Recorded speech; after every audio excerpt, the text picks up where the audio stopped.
ఉంటారు కదా పరిచయంగా. ఏమేం చేస్తే ఇంకో మొక్క కట్టుకొని ఆ ప్రయాణం పడదు కాబట్టి దూర ప్రయాణం కొరకే వాసన చూసుకుంటా ఉందంట. సరే వాసన చూసుకుంటా ఉంటుంది, చివర దూర ప్రయాణం చేసింది, ఎంత వెళ్ళిపోయింది.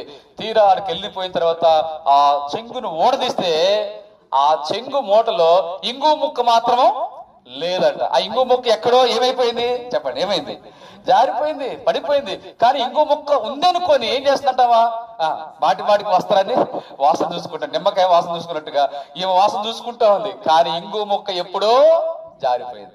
చూడండి, ఈ లోకంలో చాలా మంది క్రైస్తవుల జీవితాల్లో దేవుణ్ణి ఎప్పుడో విడిచిపెట్టారు, దేవుని తోడును పోగొట్టుకున్నారు. అందుకే దావీదుకు దేవుడు ఎల్లప్పుడూ తోడుగున్నాడు. కానీ ఇక్కడ మనం చూస్తే ఇస్కరియోతులకు తోడుగు లేడు కదా, దేమాకు లేరు కదా. కొంతమంది దేవుడు సంసోను చివరి పరిస్థితులు ఆయనకి అలాంటి సౌలు దేవుడి తోడు పోగొట్టుకున్నాడు. చనిపోయే సమయంలో దేవుడు తోడు లేడు, దేవుని స్వరం లేదు, ప్రత్యక్షత లేదు సౌలుకి. ఇశ్రాయేలు 400 సంవత్సరాల డార్క్ పీరియడ్ ఎందుకు వచ్చింది తెలుసా? వాళ్ళకు కూడా 400 సంవత్సరాలు దేవుడు తోడుగా లేడు. అదే మలాకి చివరి గ్రంథం కొత్త నిబంధనలోని మరలా దేవుడు తోడై ఉండడం ప్రారంభించాడు. అది ఎక్కడైందంటే యేసుక్రీస్తు భూమి మీదకి రావడం, ఇమ్మానుయేలుగా రావడమే దేవుడు తోడై ఉండడం ప్రారంభము. కాబట్టి దేవుని బిడ్డలు గమనించండి, ఇక్కడ మనం దేవుడు తోడుగా ఉన్నాడా లేడా? ఎవరికి తోడుగా ఉంటాడు? దేవుడు ఎప్పుడు తోడుగా ఉంటాడు. నిజంగా దేవుడు నీకు నాకు తోడుగా లేదో ఈ 5 సంగతులు చూద్దాం. అదే మనకు రుజువు. ఆ వాక్యానుసారం మనకు అనుభవాలు మనకు కలిగి ఉంటే దేవుడు తోడైనట్టుగా చూద్దాం. రండి, మొదటి సంగతి చూద్దాం. మొట్టమొదటిగా చదవండి, మొదటి సమూయేలు గ్రంథం 18వ అధ్యాయం 14వ వచనం చదవండి. దేవుడు మనకు తోడు. ఒకవేళ ఎంతకాలం మీకు రక్షణ లేదు అనుకోండి, ఒకవేళ ఇంతకాలం మీరు దేవుని తోడుగా కలిగి లేరు అనుకోండి, ఈ దినమైన ఇమ్మానుయేలు దేవుడు, ఆయన భూమి మీదకి వచ్చిన దేవుడు, ఆయన లోకానికి అనుగ్రహించిన దేవుడు, పుట్టిన దేవుడు, వచ్చిన దేవుడు ఆయన ఇమ్మానుయేలుగా, ఆ దేవుడు నీకు తోడుగా ఉండాలని ఆశిస్తున్నాయి. అయితే తోడుగా ఉండాలంటే ఏం చేయాలా అనగా మనం చూస్తాం. చూడండి, చదవండి, మొదటి సమూయేలు 18వ అధ్యాయం 14. మరియు దావీదు సమస్త విషయములలో సుబుద్ధి కలిగి ప్రవర్తింపగా యెహోవా అతనికి ఎట్లా ఉన్నట్టమ్మా తోడుగా ఉన్నాడు. ఎందుకు తోడే ఉన్నాడు? రీజన్ ఉంది, కారణం ఉంది. కారణం లేకుండా దేవుడు నీకు నాకు తోడుగా ఉన్నాడు. ఏంటి ఆ లక్షణం? ఏంటి చెప్పండి, ఏంటి లక్షణం? అభిషేక్ దావీదు ఎలా ఉన్నాడంట? ఎక్కడికి పంపించినా ఎలా ఉన్నాడు దావీదు? సుబుద్ధి గలవాడుగా ఉన్నాడు. అంటే సుబుద్ధి అంటే అర్థం ఏంటి? మంచి బుద్ధి. సుబుద్ధికి వ్యతిరేకంగా చెప్పండి, దుర్బుద్ధి, చెడ్డ బుద్ధి కదండి. ఇంకా మనం వస్తే రోగము కలిగిన బుద్ధి కూడా ఉండదు కదా. దానికి బైబిల్లో స్వస్థత బుద్ధి అంటే, స్వస్థత అంటేనేమో ఆరోగ్యకరమైన బుద్ధి, స్వస్థత లేని బుద్ధి అంటే ఆరోగ్యం లేని బుద్ధి, వ్యాధి కలిగిన బుద్ధి ఆత్మకు కదండి. స్వస్థత బుద్ధి, ఆరోగ్యకరమైన బుద్ధి, సుబుద్ధి, మంచి బుద్ధి, శ్రేష్టమైన బుద్ధి గలవాడు దాన్ని. అంటే ఇలాగ మనం మంచి బుద్ధిని కలిగి జీవించాలి. కొన్ని సందర్భాలు అండి, ఫలానా వారికి దుర్బుద్ధి పుట్టిందండి అంటారు కదండి. వాళ్ళు మనం చెడు పని చేస్తే ఫలానా వ్యక్తికి దుర్బుద్ధి పుట్టిందండి. ఏంటి ఆ వ్యక్తి? ఒక చిన్నపిల్ల బలాత్కారం చంపడం ఏంటంటే దుర్బుద్ధి కదా. ఒక భయంకరమైన కొంతమందిని నిర్దాక్షిణ్యంగా వాళ్ళని చంపేయటము, బాంబులు ధరించుకొని ఇతరులను చంపడం, భయంకరమైన పరిస్థితులు లోకంలో జరుగుతున్నాయి కదా. అంటే వాళ్ళకి దుర్బుద్ధి పుట్టిందండి. అందుకే ఆ భయంకరమైన చెడు కార్యాలు, చంపడాలు, మారణ హోమాలు, భయంకరమైన కార్యాలు, ఘోర కార్యాలు జరుగుతున్నాయి. దుర్బుద్ధి, అపవాది దుర్బుద్ధి పుట్టిస్తాడు. దేవుడేమో మనకేం బుద్ధి పుట్టిస్తాడండి? మంచి బుద్ధి పుట్టిస్తాడు. దేవుడు మంచివాడు, మంచి బుద్ధి పుట్టిస్తాడు. సాతాను చెడ్డవాడు, చెడు బుద్ధి పుట్టిస్తాడు. కాబట్టి దేవుని బిడ్డలుగా దేవుడు మనకు తోడే ఉండాలంటే మంచి బుద్ధిని కలిగి ఉండాలి. అదే సమయంలో దేవుడు మనకు ఇమ్మానుయేలు చెప్పుకున్నాం కదండి. ఆయన ఎక్కడ పుట్టాడు చెప్పండి? ఇశ్రాయేలు దేశంలో బెత్లెహేం అనే గ్రామంలో పుట్టాడు. ఇప్పుడు గ్రామంలో పుట్టిన ఆయన పేతురు పత్రికలో అంటాడు, క్రీస్తు ఆ దీపము, ఆ వెలుగు వాక్యము మీ హృదయములలో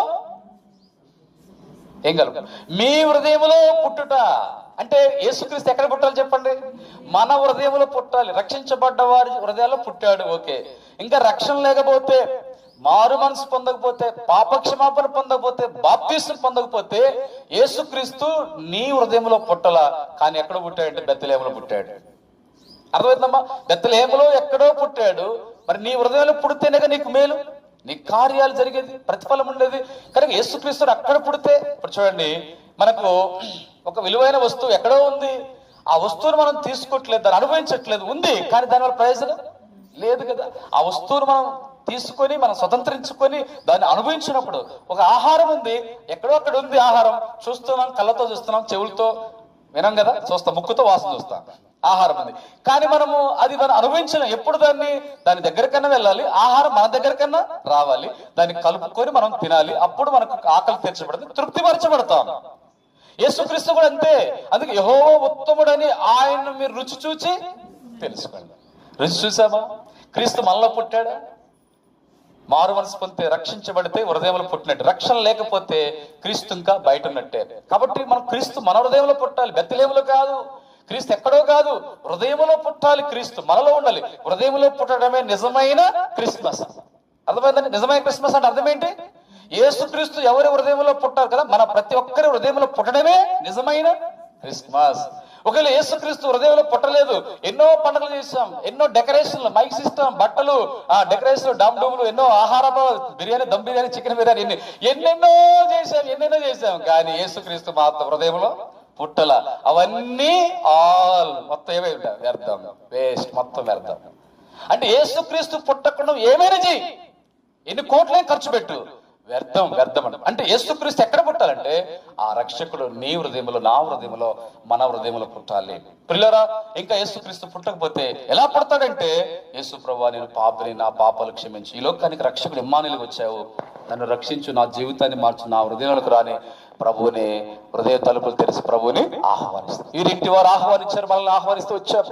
యేసు ప్రభు కూడా అంతే, బలవంతంగా రాడు. ఆయన పిలిస్తేనే వస్తాడు, ఆహ్వానిస్తే వస్తాడు, ప్రేమతో వస్తాడు. రావాలని ఎదురు చూస్తున్నాడు, సిద్ధంగా ఉన్నాడు, ప్రేమతో ఉన్నాడు, వేచి ఉన్నాడు. నీ హృదయానికి బయటే ఉన్నాడు. అందుకే హృదయం అనే తలుపు వద్ద నిలుచుండి తట్టుచున్నాడు. హృదయం అనే తలుపు తీస్తే లోపలికి వచ్చి నీవు అతనితో కలిసి ఏం చేస్తావు? ఆయనతో మనం భోజనం చేస్తాం. అంటే ఆత్మీయంగా మనకి ఇష్టమైన వారు, ప్రేమ కలిగిన వారు, ఇష్టమైన వారితో కూర్చొని వాళ్ళతో మాట్లాడుతా, భోజనం చేసుకుంటా, సంభాషణ చేస్తా ఉంటాం. ఒక తల్లి బిడ్డలు, అయితే తండ్రులు, అయితే అన్న, ఇక్కడ మనం చూస్తాం కొన్ని సందర్భాల్లో ఇష్టమైన వారు, ఇష్టమైన స్నేహితులు, వారు కూర్చొని భోజనం చేసుకుంటా ఎంతగానో మాట ముచ్చట్లు. అంతకంటే అధికంగా యేసయ్యతో మనం కలిసి భోజనం చేసుకుంటూ సంభాషణ చేస్తాం, యేసయ్యతో మాట్లాడుతూ ఉంటాం. యేసయ్యతో సహవాసం, అదే ఈ అనుభవంలోకి వస్తాం. కాబట్టి క్రీస్తు మన హృదయంలో పుట్టాలి, అదే గొప్ప నిజమైన క్రిస్మస్. కాబట్టి ఇప్పుడు ఒకటి, రక్షించబడి వాళ్ళు క్రీస్తును పుట్టి సుబుద్ధి కలిగి జీవించారు. దావీదు విశ్వాసి రక్షించబడ్డాడు. కాబట్టి మనం కూడా ఇలాగ రక్షణ పొంది సుబుద్ధి కలిగినప్పుడు దేవుడు మనకు తోడుగా ఉండాలి. అది ఒకటి. రెండో సంగతి చూద్దాం.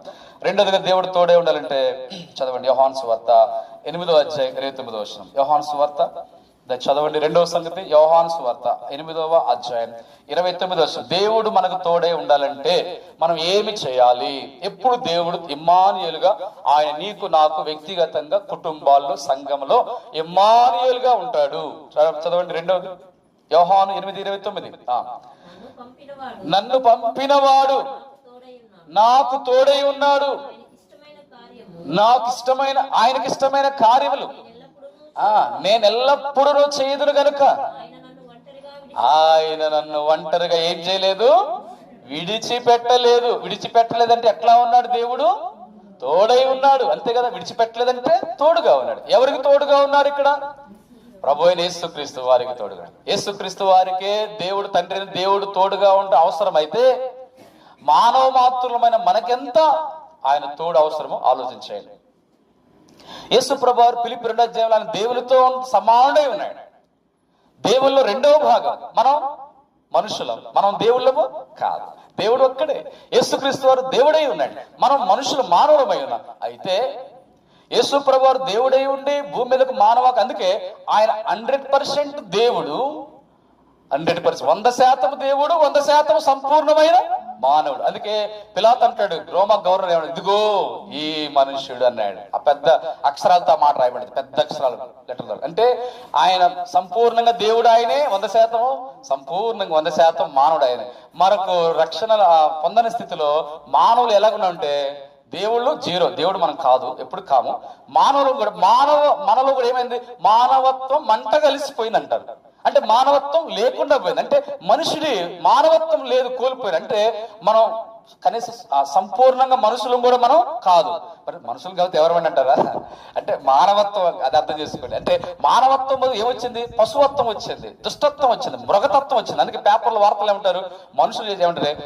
మృగములాగా ప్రవర్తించండి, మృగప్రాయులు. బైబిల్లో భక్తుడు అన్నాడు, నేనేమైనా మృగప్రాయుడు ఎత్తినట్టాడు.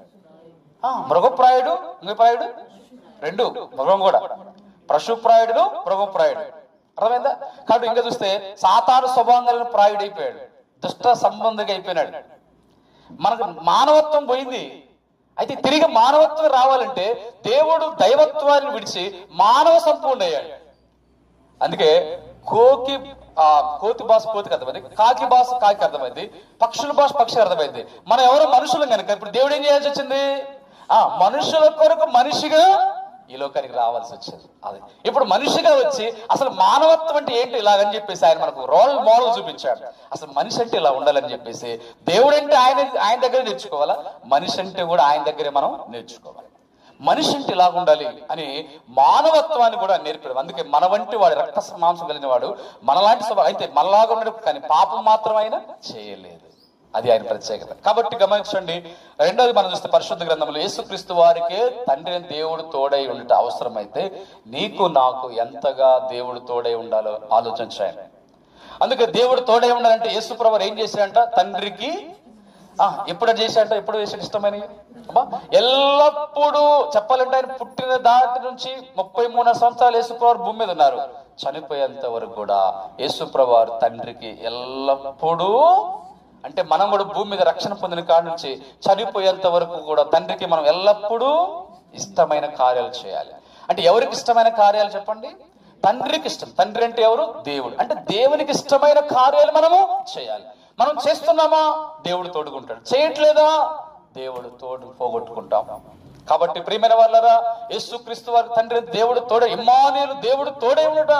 ఆయన నీకు నాకు మనకు తోడుగా ఉండాలని ఆశిస్తున్నాడు. ఆ దేవుడే ఇమ్మానుయేలుగా. అయితే దేవునికి ఎల్లప్పుడూ ఇష్టమైన కార్యాలు, మంచి కార్యాలు దేవునికి మనం చేసినప్పుడు దేవుడు తోడు. మూడో సంగతి చూద్దాం. మూడోదిగా ఆదికాండము 39:2 ఉంటది, యోసేపుకు యెహోవా తోడై ఉండెను. అంటే మూడోదిగా ఎందుకు దేవుడు యోసేపుకు తోడనంటే అక్కడ మూడు మాట ఉందంటే ఆదికాండం 37 ఏముంటుందంటేనేమో యోసేపు తన అన్నల చెడుతనమును ఏం చేస్తున్నంట అంటే ఇప్పుడు అన్నంలో ఏముంది? 10 మంది అన్నల్లో ఏముంది చెప్పండి? చెడుతనం. యోసేపులో ఏమి లేదు? చెడుతనం లేదు. ఓకే. తర్వాత అది ఎక్కడది? కనాన్ దేశంలో. ఇప్పుడు మనం 39 అధ్యాయంకి వస్తే ఎక్కడది? ఐగుప్తు దేశంలో. ఐగుప్తు దేశంలో యోసేపు ఎట్లా ఉంటాడు? చెడుతనం చేస్తాడా? పాపం చేస్తాడు? చేయట్లా. అంటే ఇప్పుడు యోసేపు ఎట్లా ఉంటున్నాడు? ఐగుప్తులో కూడా పరిశుద్ధంగా ఉండదు. పరిశుద్ధంగా ఉండడానికి రీజన్ ఏంటి? ఎందుకు? ఇదిగో నేను దేవునికి భయపడేవాడు. అంటే దేవునికి భయపడ్డ వ్యక్తి కీర్తన 4:4 ప్రకారం ఏం చేయరు? భయమునుంది పాపం చేయరు. అంటే యోసేపు పాపం చేయట్లేదు. అంటే యోసేపు ఎలాంటి వాడు? ఇప్పుడు చెప్పండి మీరు. పరిశుద్ధుడు. ఇది హోలీ పర్సన్, పరిశుద్ధుడు. అంటే యోసేపు యేసు ప్రభువుకి ముంగుర్తుగా ఉన్నాడు, యేసు ప్రభుకు సాదృశ్యంగా ఉన్నాడు. యోసేపు జీవితంలో ఎక్కడ పాపం కనబడదు. ఆదికాండంలో ఆయన జీవిత చరిత్రలో ఎక్కడ పాపం కనపడదు. యోసేపులో యాకోబులైనా కనపడుద్ది, అబ్రహాములైనా కనపడుతుందేమో కదండి, అనేక భక్తులు కనపడదు. కానీ యోసేపులో ఎక్కడ అందుకే అయ్యో ఇంత ఘోరమైన పాపం నేను దేవుని దృష్టి విరోధంగా ఇలా చేయాలని పారిపోతారు అక్కడ పాపం చేయకుండా. అంటే యోసేపులో చాలా మంచి విషయాలు. అంటే దాన్ని మనం ఒకటి చూస్తున్నాం.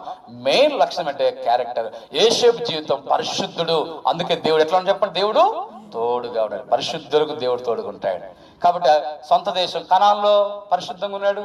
వేరే దేశం పరాయి దేశం ఐగుప్తులోకి వెళ్ళినప్పటికీ ఐగుప్తులో కూడా అక్కడ కనీసం పరిచయస్తులు కూడా లేరండి. తల్లిదండ్రులు కాదు, బంధువులు కాదు, కనీసం పరిచయస్తులు కూడా. ఎందుకంటే కాని దేశం. ఇప్పుడు మనం అమెరికా వెళ్ళామనుకోండి, అమెరికాలో ఎవరు లేరు కదా, ఎవరు లేరనుకోండి. అక్కడ అలాంటి పరిస్థితి. ఇప్పుడు అక్కడ ఐగుప్తులోకి వెళ్తే ఐగుప్తులో పరిచయస్తులు కూడా లేరు. కానీ ఎవరు లేకపోతే ఎవరున్నారు అక్కడ? దేవుడు సర్వయామి, అంతటా ఉంటాడు, ప్రపంచమంతా ఉంటాడు. మనం ఎక్కడున్నా ఉంటాడు ఆయన, సమస్తం అంతటా కనుక ఐగుప్తులో కూడా దేవుడు అంతటా ఉన్నాడు కనుక సర్వయామి దేవుడు. అందుకే క్రిస్మస్ అంటే యూనివర్సల్ ఫెస్టివల్, ప్రపంచానికి పండగ, సర్వలోకానికి పండుగ. క్రిస్మస్ అనేది పండుగల్లో రారాజు పండుగ. క్రిస్మస్ తో సమానమైంది లేదు. రక్షించబడ్డ వారికి మన ప్రతి ఆదివారం ప్రతి దినము కూడా పండగే మనకి. క్రిస్మస్ అనేది ప్రపంచమంతా చేసుకునేది ఆరాధన. ఏ పండుగ కూడా ప్రపంచమంతా చేయదు చరిత్రలో మనం చూస్తే. కాబట్టి గమనించండి ప్రియులు, గమనించినట్టు ఇక్కడ మనం మూడోదిగా చూస్తే పరిశుద్ధులకు దేవుడు తోడు. అందుకే మనం పరిశుద్ధంగా ఉండాలి సమస్త ప్రవర్తనలో, అన్ని విషయాలు పరిశుద్ధం. 4వ మాట చూద్దామండి. 4వది ఏంటంటే మొదటి దినవృత్తాంతములు 4వ అధ్యాయం 10వ వచనం చదవండి. మొదటి దినవృత్తాంతములు 4వ అధ్యాయం 10 చదవండి. మొదటి దినవృత్తాంతం 4:10.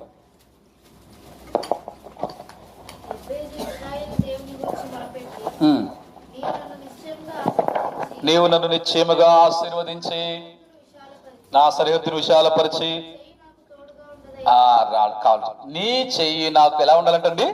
తోడుగా. ఎవరి మాట? ఎబ్బేజు అని. ఎబ్బేజు అని అర్థము వేదన పుత్రుడు. వేదనతో ప్రార్థన చేస్తున్నాడు ఆయన. తల్లి వేదన పడి కన్నది. యేసుక్రీస్తు ప్రభువారు వేదనతో మన కొరకు సిలువలో ప్రసవ వేదన పొందినాడు. వేదన అంటే అర్థం తెలుసా? వేదన అంటే హ్యాపీగా ఉంటామా, సంతోషంగా, బాధ. ఒక సందర్భంలో ఒక దైవ సేవకుడు అంటే క్రీస్తుదాస్ అన్న గురజాల్లో, అప్పుడు విశ్వాస అనుకుంటా, ఇంకా సేవకురాలు అనుకుంటా. ఆ టైంలో రూమ్లో ఉన్నాం. ఎవరు వచ్చారు, ప్రార్థన చేయమని వచ్చారు. అక్కడ ఒక యవనస్తులు చిన్న బిడ్డ కూడా రక్షణ పొందలేదు అప్పుడు కూడా ఉంది. అన్న మోకరించి భారంతో అలా ప్రార్థన, ప్రభువా ఈ బిడ్డను రక్షించా, ఈ బిడ్డను కాపాడు ప్రభు అని కొంచెం ఇట్లా బిగ్గరగా చేస్తున్నాడు ప్రార్థన. రక్షణ తెచ్చే సహాయం చేయాలంటే మొక్క అంతా కొంచెం బాధగా ప్రార్థన చేస్తున్నాడు. ఆ టైంలో అక్కడ ఒక యవనస్తులు చిన్న అమ్మాయి ఉండి ఆ అన్న, నేను చూస్తున్నాను కళ్ళు తెరిచాను. అయితే ఆ సమయంలో అమ్మాయి చూసి అన్నకు చూసి నవ్వుతా ఉంది. అప్పుడు అనిపించింది, అంటే ఆ పాపకు తెలియదు. అన్నేమో భారంతో ప్రార్థన చేస్తున్నాడు. ఇట్లా ముఖం చిట్లిచ్చినట్టు కూడా ప్రభువా సహాయం చేయనప్పుడు మామూలుగా మాట్లాడేది వేరు, ఇట్లా భారంతో ప్రార్థన చేసినట్టు వేరు. యేసు ప్రభువారు కూడా వేదనతో ప్రార్థన చేస్తుంటే హ్యాపీగా ప్రార్థన చేశాడా, సంతోషం ప్రార్థన చేశాడా? చెమట రక్తపు బిందువుగా మారినంతగా ఎంత వేదన, టెన్షన్ ఎంత భయంకరమైంది అంటే అంత వేదనతో ప్రార్థిస్తుంది. ఒక జానేడు ప్రార్థన చేస్తుంటే ప్రార్థన చివరికి గుండె ఇటువైపు జరిగిపోయి డాక్టర్ ఆశ్చర్యపడ్డారు. జరిగింది, కల్పన కథలుగా. చూడండి, అంటే ఎంత వేదనతో ప్రార్థిస్తాం, ఎంత వేదనతో, దుఃఖముతో, పరితాపంతో వేదన మన ప్రార్థనలో పిల్లరా, అది దైవికమైనది. కాబట్టి కూడా ఎబ్బేజు వేదనతో ఏమని ప్రార్థన? దేవా దయచేసి నీ చెయ్యి నాకు తోడుగా. నీ చెయ్యి అంటే చెయ్యి ఒకటే తోడుగా ఉండమంటారా? ఒకసారి చూడండి, ఒక బస్తా ఉంది, బరువు పట్టాలా, మోహన్ రా అన్న బస్తా, ఒంటి బస్తా, 100 కేజీ బస్తా. ఇప్పుడు అన్న ఒక్కడే పైకి లేపినాడు. ఏమంటాడు? వాళ్ళ కుమ్మాడు కానీ బ్రదర్స్ ఉంటే, అయ్యా నువ్వు కూడా చెయ్యి అంటాడు. చెయ్యి అంటే అర్థం ఏంటి? అక్కడే ఉండి చెయ్యకుండా వచ్చిందా ఏమ్మా? బస్తా పట్టు అంటే చెయ్యి అంటారు. అర్థం ఏంటి? చెయ్యి రాదు, నువ్వు కూడా రా, వచ్చి ఒక చెయ్యి.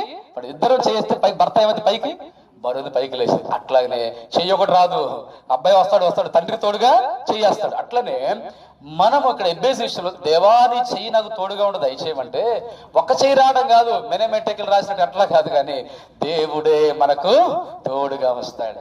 ఎబ్బేసి వేదనతో ప్రార్థన జీవితం, భారభరితమైన జీవితం, దుఃఖముతో ప్రార్థన, కన్నీటితో ప్రార్థన, వేదనతో ప్రార్థన, అనేక పరిస్థితులు ఉన్నాయి ప్రార్థనలు. ఇలాంటి ప్రార్థన జీవితం కలిగిన వారికి దేవుడు తోడై ఉంటాడు, ప్రార్థించే వారికి. అందుకే మోసే అంటే నిర్గమకాండం, అయ్యా నీవు తోడుగా ఉండని నెల దయచేసి మమ్మల్ని ఇక్కడ మమ్మల్ని తోడుకొని పోవద్దు. అందుకే ప్రభు అంటాడు, అందుకు యెహోవా ప్రభు అంటాడు, నా సన్నిధి మీకు తోడుగా వచ్చును, మై ప్రెజెన్స్, నా సన్నిధి మీకు తోడుగా వచ్చును. ప్రభు సన్నిధి తోడుగా వచ్చేది అంటే ప్రార్థన ద్వారా ఎబ్బేజుకు మోషే ప్రార్థన ఇశ్రాయేలు చివరి మాట చూస్తాం.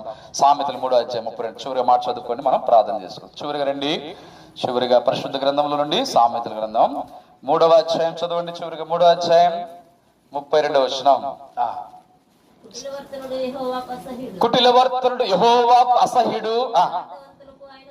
చాలు గమనిస్తే, ఇప్పుడు మనం యథార్థవంతులుగా చెప్పండి, దేవుడు ఎలా ఉన్నాడంట? తోడుగా. అంటే ఇప్పుడు తోడుగా ఉండాలంటే చెప్పండి ఎలా ఉండాలని చెప్తున్నాడు సొలొమోను గ్రంథకర్త? యథార్థవంతులుగా. పరిశుద్ధాత్మ దేవుడు చెబుతున్నాడు, మనం యథార్థవంతులుగా ఉంటే దేవుడు తప్పనిసరిగా ఆయన నీకు నాకు మనకు తోడై ఉంటాడు. అందుకే యథార్థవంతులు కానీ ఏ మేలు చేయక మానడు. యథార్థవంతులను బలపరచుటక యెహోవా కను దృష్టి లోకమందంతటా సంచారం చేస్తుంది.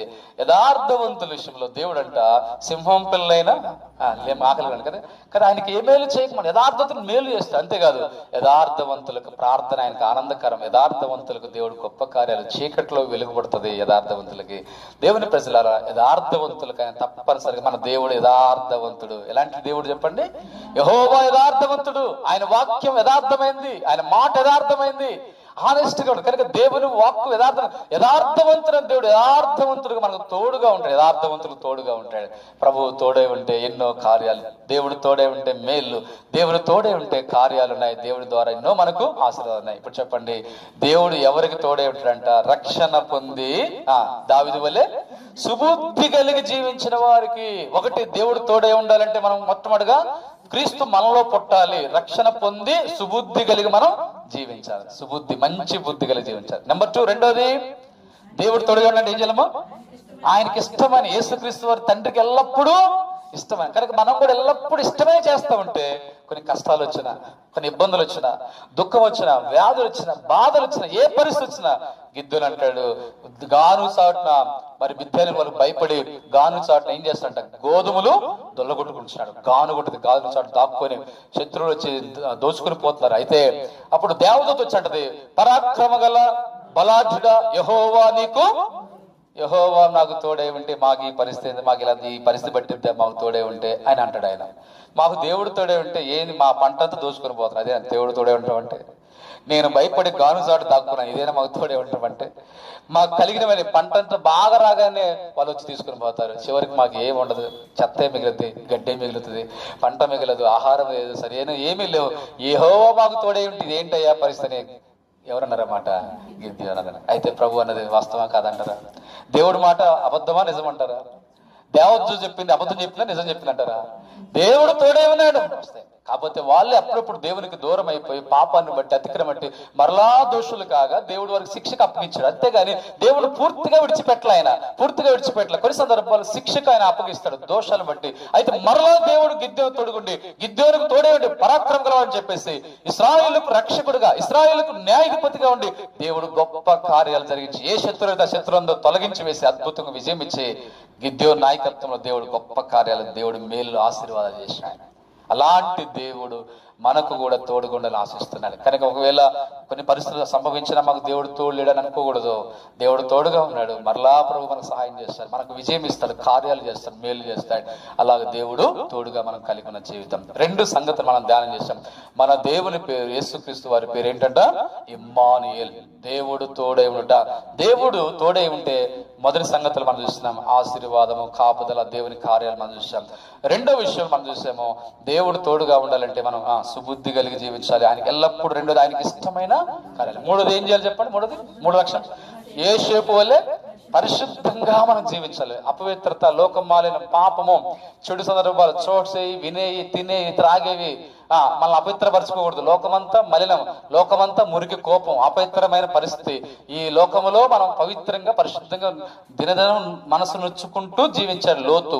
కాబట్టి ఇలాంటి దినాలు మనం ప్రస్తుత దినాల్లో ఎక్కడ చూసినా భయంకరమైన పరిస్థితుల్లో పరిశుద్ధతను కాపాడుకోవాలి. పరిశుద్ధులకు దేవుడు తోడుగా ఉంటాడు. నాలుగోది ఎబ్బేజుల వేదనతో ప్రార్థన చేస్తే ప్రార్థించే వారికి దేవుడు, మరి ప్రార్థన చేయని వారికి దేవుడు ఉన్నాడు. కాబట్టి అంతే కదండి, ప్రార్థించే వారికి తోడే ఉంటే ప్రార్థన చేయని వారికి దేవుడు తోడు. అందుకే మనం ప్రార్థించే లక్షణం కలిగి ఉండాలి, ప్రార్థనా జీవితం. ఐదవది యథార్థవంతులుగా మనము దేవుని దృష్టిలో ఉన్నప్పుడు దేవుడు మనకు తోడు. అలాంటి అనుభవాల్లో ఈ కుటుంబాలు చేరవచ్చిన బిడ్డలు మనందరికీ కూడా ఇమ్మానుయేలు దేవుడు సంవత్సరం అంతా ముగింపులు ఎంతవరకు తోడే ఉన్న దేవునికి స్తుతి చెల్లించి మహిమను ఘనతనానికి ఆరోపిస్తూ అదే రీతికి భవిష్యత్ దినాల్లో కూడా ఈ కుటుంబానికి, మనకు, దేవుని బిడ్డలకు ఈ దినం రక్షణ తీర్మానం చేసుకునే వారికి, రక్షించబడిన పరిశుద్ధులకు మనకు ఇమ్మానుయేలు దేవుడు తోడే ఉండి కార్యాలను జరిగించి సహాయం చేయనుగాక.